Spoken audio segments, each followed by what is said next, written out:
One of the things I find interesting is when you're the boss, you just get to take credits. Like you just get to say, "Well, I did this, and therefore I get credit for it." And if things go badly, you can say, "Oh, it's his fault." This may sound like a weird time to mention this, but I like Think Tank. In fact, I think it's one of the better episodes in this particular bracket of episodes, which is funny coming right after the fight, you know. But no, I've said it before. I think season, excuse me, season 5 is a solid season, and I like a lot of it. And this is another good episode. And Rick Berman said, "No, I helped with that. I helped with that. I made that." And stamped his name on it. Now, multiple accounts, both the director and Joe Manosky say, "No, he didn't. He didn't do jack." Taylor is the guy who actually did the screenplay, and Braga is the one who apparently had the idea. And I firmly believe that. This feels like a Taylor script, and it feels like a Braga ideal. One of the things I've said many times in defense of Brennan Braga is the fact that he's a really good person to just come up with ideas, concepts. And when he's paired with someone else who's a good writer, they can take that and mold that into something awesome. We've seen this several times. In fact, we saw this back on TNG, back when he really got noticed as a writer. So I firmly believe that, because the idea behind this episode is fascinating to me. We have a think tank, a group of people, not a large group of people, who go around in a stupidly advanced vessel, solving problems. They have basically abandoned any concept of morality and ethics. They only care about two things: the problem itself and the satisfaction of solving it, and whatever it is they actually want or need. And it's funny because that idea itself is kind of unique in its own way. It's an interesting take on the bounty hunter concept, which I find fascinating, actually, because the oh shoot, did I write their name down? The Zerahi? God, I'm so bad with names. Bounty hunters. Why the heck's the... I don't think I wrote down their name. Whatever, the people who are the bounty hunter race. It's an interesting inverse of each other. The bounty hunter people work for money. They wander around for some kind of currency, and they go capture things or kill things. At the end, right? The think tank wander around, and they demand things that interest them, or things that they need, or things that they want. For example, that ore they take at the beginning of the episode, maybe they actually had a use for that. Maybe it's something that they could use in combination with something else that, of course, the planet doesn't have, or that you wouldn't otherwise think of, and allows them to go ahead and put it together into something nice, like their armor, or some power for their shields, something. There's several different ways that works. And I like the idea of them just asking for random knickknacks along the way. I'll talk more about that in a bit. One other thing, though, just to add to that thought, it's the idea of having the third-person perspective. The think tank has access to dozens, if not hundreds, if not thousands of different worlds and species and concepts and ideas and technologies. And so when they interact with something like this, they can say, well, that might go together with this to make something brand new. To that person, it might not even be valuable. They might not even care. And yet, to the think tank, it would be extremely valuable because of what they could use it for. We've seen this in real-life history, where people will encounter a mineral or an item or a concept or whatever, and say that is extremely useful to us, whereas the people local to it or the people around it don't really have a sense of that value because they don't have that third perspective. They don't have the knowledge of all of the variables, if I could put it into such words. So I like the concept of the think tank a lot. I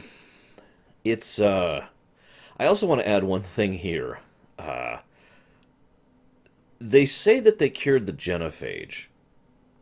I have a first comment here. I want to comment on that later as well, but I wanted to mention it just to make sure I don't forget about it.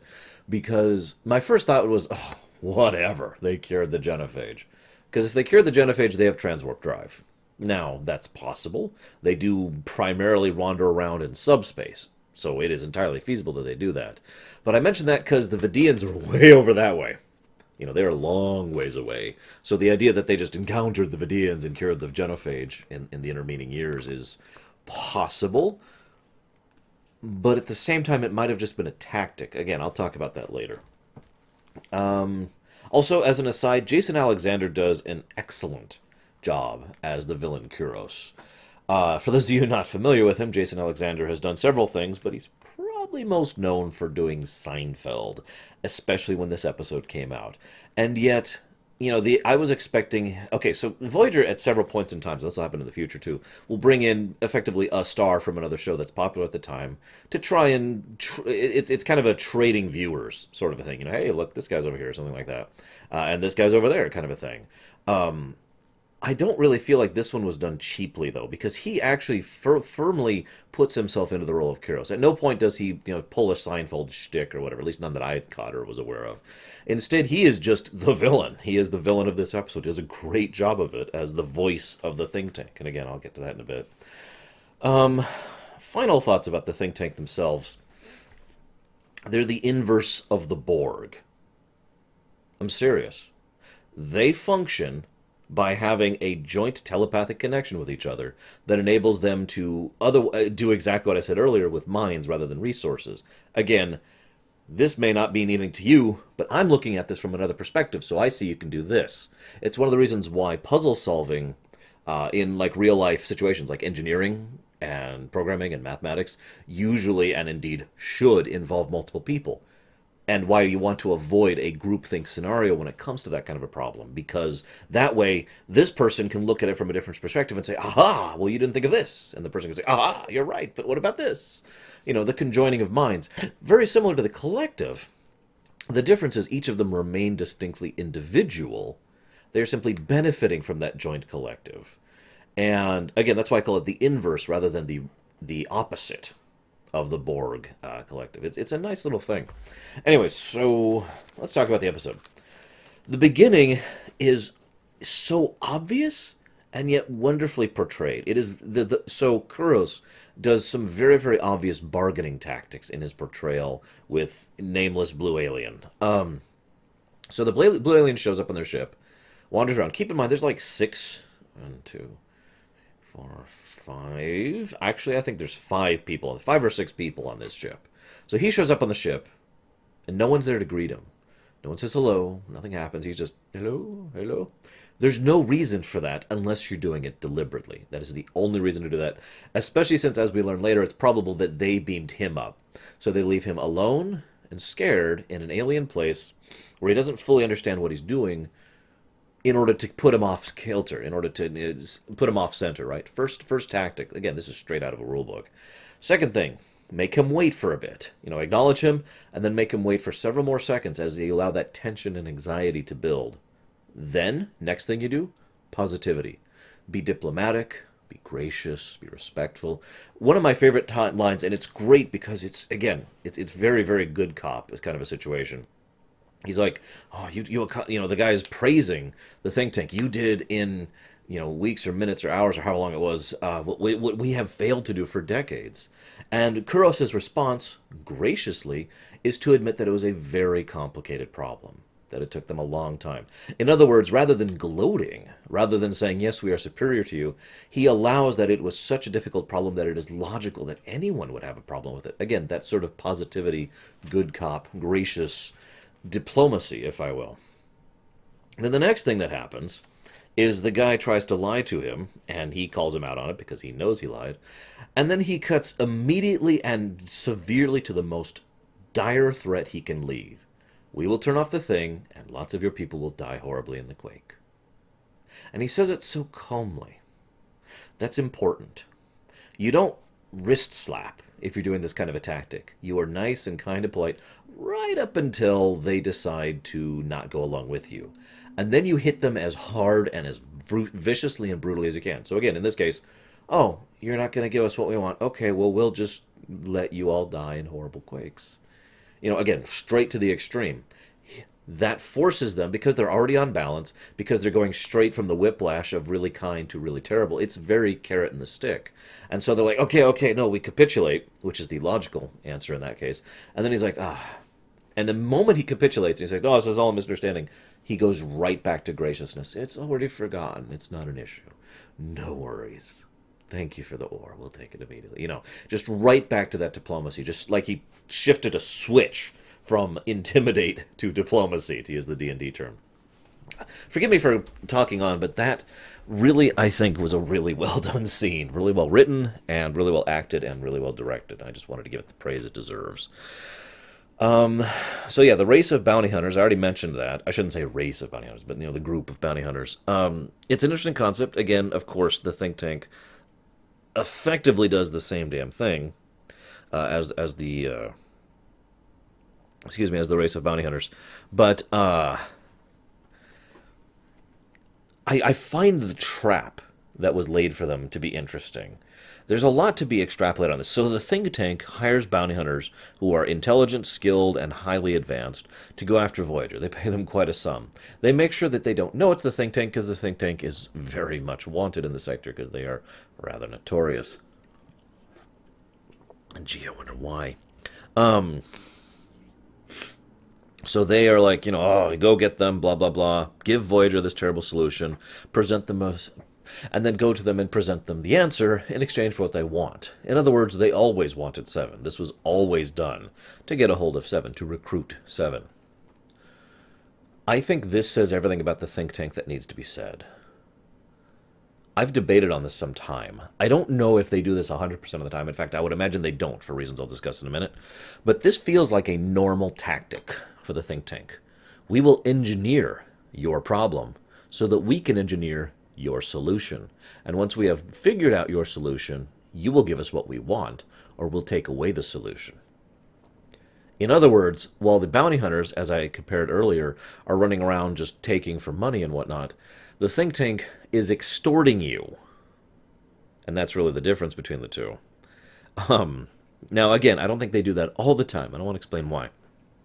So first of all, he's very diplomatic with Janeway. Again, same general tactic. Very diplomatic, very honest, very, lots of lying by telling the truth going on display. Which brings me to my next point. He mentions several people that they've helped in the past. Someone finding a pet, helping some people, cure a plague or fix a gas giant or whatever, all this stuff. And he mentions specifically the things they asked in return, which is very important. We asked for this and this and that. One of them was a recipe for soup. I think those are legitimate stories. Two reasons why. Number one, it does help their, for lack of a better term, public image to actually have people who are genuinely grateful to them for their aid.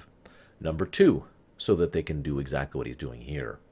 It's the soft sell. We're not asking much. I mean, we asked this guy for a recipe for soup. I mean, my goodness. You are putting the opponent, because that's what a negotiation is, a versus situation.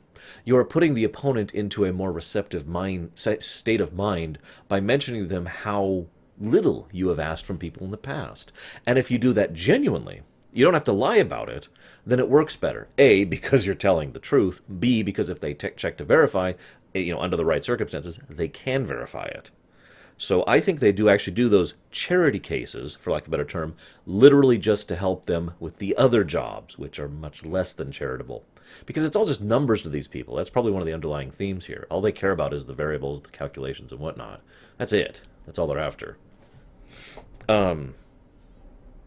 Also, as an aside, one thing I find interesting is each of the members of the think tank, they mention their specialties. They don't really mention Kuros' specialty. But they show Kuros' specialty in that intro sequence, in the debate, in the thing I just mentioned, in the negotiation tactics. He is the social specialist. He's the guy who's good at dealing with other people. He's the face. He's the bard of the party. He's got a max charisma. I'm running a game tonight, so it's kind of on my mind. He's got a huge charisma score and tons of skill points. He is the person who interacts with the other people. And that is a science. That is something that you can learn and do. That is something you can be skilled at. And it's something he's probably damned good at, given that what we've seen about it. Now, you can only showcase that so much, but they do a good job of it. I also mentioned the charity case thing here because he pulls this tactic on her as well. Now, the problem is what he's asking of Janeway is a pretty big deal. I don't know how much research they did on Voyager before they went after them, but I have a feeling this tactic would have worked a lot better on most other crews, most other ships. Again, softening them up, talking about things, being gracious, all the diplomacy, just making them more and more and more receptive. And then when you finally ask, give your price, it's some really simple things, a recipe from Neelix, an artifact from Chakotay, and one of your crew members.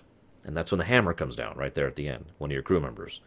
Now, it doesn't work in this case because A, this is Janeway, B, this is Voyager, and C, this is Seven.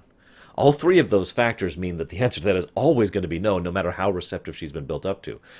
Because a hammer blow at that with it's like a hammer that has a spike that's got acid and fire on it. Just, oh, okay, whoa, wait, hang on. We need to talk about this. You can't soften someone up for that. Just a hammer blow, maybe, but all three of those things combined, no, it's not going to work. Which brings me to my next point rather smoothly. I love how Janeway approaches Seven with the choice. She says, it's not about Voyager. We'll figure a way out of this one way or another. It's not about me ordering you. It's not about the crew. It's about you. You have, and I'm going to quote her here, you have earned the right to make this choice for yourself. And I like that. It is actually a very logical direction to go after Dark Frontier, and will lead naturally into our next good episode at the beginning of Season 6, which I've referenced like 50 times by now. So this is a nice bridge point to get to that. I will also admit from a writing perspective, it's interesting to think that this could have been an out for Voyager. If they wanted to, for whatever reason, to get rid of Seven, or to temporarily get rid of Seven, which is what I would think about doing, or to get rid of, if Jerry Ryan needed to go do another show, if there's health issues, or maybe she just hated the show, there's all sorts of things that happen. If they needed to get Seven off the show, this is a great out to do that. She joins the think tank, off she goes. It even allows the option of her coming back in the future, much more than Kes did. We're not at that episode yet, are we? Anyways, so I like that. I like the way they constructed that. But of course, they would never kill off one of the most popular characters in a TV show while it's going live. That's silly. What is this, Game of Thrones? That sounds flippant, but I mention that to once again highlight the difference in mentality in television between the decades. Back in the 90s and early 2000s, no, you really wouldn't do that. You don't get rid of your most popular character. That's insane. That's like stabbing yourself in the foot. In the modern era, and Game of Thrones is not alone in this, by the way, there are several modern TV shows who follow this new philosophy. Popular character means it will hurt more if you get rid of them, especially violently. If you do something significant and traumatic with them, the audience will feel it more, and therefore, theoretically, be more invested in the show. Both mindsets actually work in their own element. I'm not saying either is right or wrong. I'm just comparing and contrasting television between then and now, because it is quite a bit of a difference. So I also like how Kuros tries to sell Seven on the job. He approaches her as if she's a Borg. You notice that? He approaches her, he constantly talks about perfection and how she needs to drive towards bettering herself and furthering herself and understanding more and yada, yada, yada. He approaches her as if she was still a drone, not understanding that she is neither a drone nor a human, which again ties into that Dark Frontier thing I just mentioned about. And it is a nice tactic that would have probably worked if she wasn't Seven, as opposed to Annika or Seven of Nine. No, she is Seven, so it bounces off of her. You notice that she's not even like that tempted. It's an interesting idea, but no, I can do those things here. I can push myself here. I care about this crew. There are intangible benefits to being on Voyager. All you are offering me is tangible benefits to not be on Voyager. And I know that sounds like a weird sentence, but trust me, there are very few things that are more important to people, especially here in real life, than intangible benefits. I'm serious. Another nice little touch, just a little thing. This is Michael, or not Michael Taylor. Shoot, can't remember the name. The director of this episode. He did a nice little thing. Kuros does a few things. He's always very calm and very measured when he's moving around on the ship, when he's the isometric projection. When the ship's being attacked, everyone, including Janeway right in the front, go, oh, they do the usual ship shake thing that all Star Trek cast members have to learn how to do. He doesn't. He just stands there completely immobile. That was a really nice touch. It's not actually fully logical when you think about it, because he is, again, effectively there. He can interact with the environment. He can drink the coffee and taste it even. But it's a nice way visually to show that he's not really there, that he doesn't fit, that he stands out. It's a nice touch, even if it doesn't quite logical. Um, there is a downside to this episode, and it again is indicative of one of the big problems of Star Trek in general, and especially at this era, and that is the think tank is too condensed. One episode is too little for this plot line to really work, in my opinion. This should have been an undercurrent plot thread through several episodes that then paid off in the actual think tank episode. This could have been something they were working at this whole time. That would have been great. That would have helped set up the suspense, have the background plot, have the investment of it, and of course, it gets rid of one of my problems with this episode, namely, the think tank are too damn impatient. They have effectively forever to convince Seven to join them. Why are they in such a rush? Why do they push so hard for it to happen now? Now. Now, we know the answer. It's because the episode's going to end and then the think tank are going to go away forever. So, we need this to be resolved. But that's why I say this could have been better stretched across several episodes. Make it a little smoother, add a little more dimension to them, that kind of a thing. I love Seven's solution to the puzzle box. It's actually brilliant. Kirk would approve, I think. For those of you not familiar with this episode or aren't just listening to me and I haven't actually watched it, there's this puzzle thing that Tom Paris brought on. And, it's like a Rubik's Cube, except obviously it's not. It's this alien thing that you got to press the buttons right, yada, yada, yada, right, to solve the puzzle. And people just keep having trouble with it, especially Janeway. She just keeps failing at it over and over and over. And it gets to the end, and she's playing with it while she's in the room thinking and debating and trying to figure out what she's going to do about this dilemma she's in. And she's like, okay, fine, Seven, show me the answer. And then Seven just does it. And they're like, how'd you do that? I scanned it with a tricorder. She cheated. She changed the rules of the test. She figured out exactly what was required from an external source to solve the problem, and then solved it. I like that a lot, because that is, again, a very Kirk kind of thing to do, and is an excellent example of outside-the-box thinking. Now, reality moment, if you're playing that puzzle, the point is to solve it. It's a game. You're doing it for fun. But if you're looking at it from the objective of, this is a thing to be solved, then pushing it aside, pulling out your tricorder and figuring out how to solve it by scanning the damn thing is a very clear example. Again, it's an example of outside-the-box thinking, and it's a brilliant little solution to the problem.